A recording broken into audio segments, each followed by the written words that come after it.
여러분, 만약에 누가 성과 결혼에 대해 얘기하면서 남자는 여자를 가까이 하지 않는 게 좋다, 이렇게 말한다면 좀 이상하게 들리지 않으세요? 그런데 이게 바로 성경 고린도전서 7절에 나오는 말입니다. 오늘은 이 오해로 가득한 구절 속에 사실은 얼마나 현실적이고 또 혁신적인 메시지가 숨겨져 있는지 함께 파헤쳐 보겠습니다. 자, 바로 이 한 문장. 남자가 여자를 가까이 아니함이 좋다. 모든 혼란은 바로 여기서 시작돼요. 언뜻 들으면 성 자체를 부정하는 것 같고 심지어 결혼이라는 제도를 좀 깎아내리는 것처럼 보이기도 하죠. 하지만 이 문장은 정답이 아니라 우리가 함께 풀어야 할 일종의 문제제기라고 생각하시면 돼요. 이 구절은 우리에게 아주 근본적인 질문을 던지게 만들죠. 기독교 신앙은 본질적으로 육체적인 걸 좀 부정하고 결혼을 영적으로는 한 단계 낮은 것으로 여기는 걸까? 바로 이 팽팽한 긴장감, 이게 바로 오늘 우리가 탐구할 내용의 핵심입니다. 좋습니다. 그럼 본격적으로 이 문제 속으로 한번 뛰어들어 보죠. 이 충격적으로 들리는 말을 제대로 이해하려면요. 먼저 누가, 누구에게, 그리고 왜 이 말을 했는지 그 배경, 즉 문맥을 알아야만 합니다. 이 문맥을 아는 순간 모든 게 달라 보이기 시작할 거예요.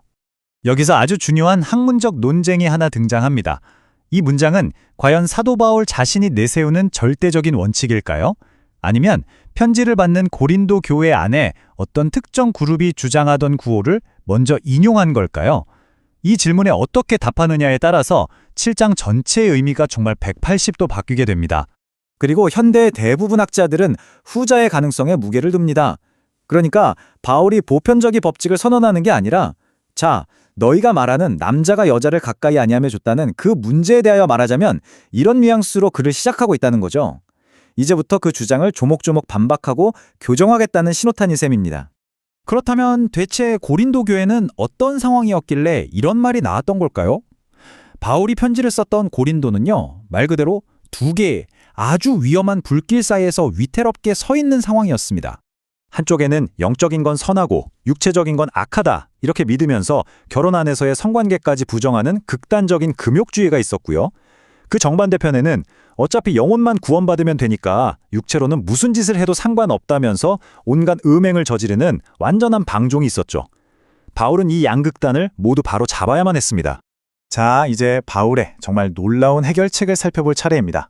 그는 이 두 극단에 대해서 아주 현실적이면서도 급진적인 중도의 길을 제시하는데요. 바로 이어지는 2절부터 5절의 내용이 그 핵심입니다. 바울의 첫 번째 반박은 이겁니다.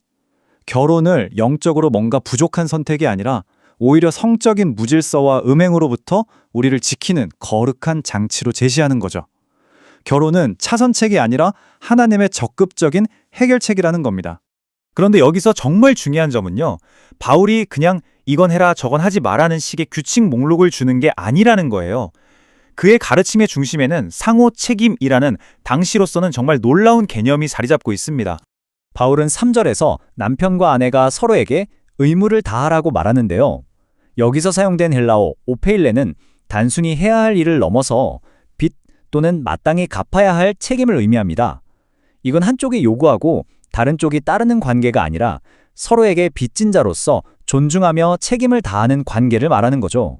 그리고 바로 이 구절에서 바울은 그야말로 폭탄 선언을 합니다.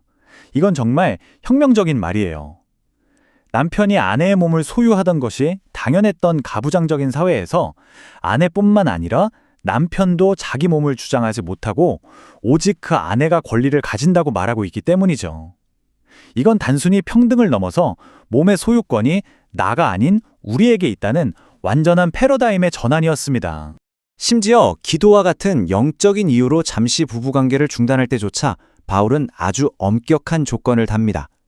반드시 두 사람의 합의가 있어야 하고 영적인 목적이 분명해야 하며 기간이 정해져 있어야 한다는 거죠.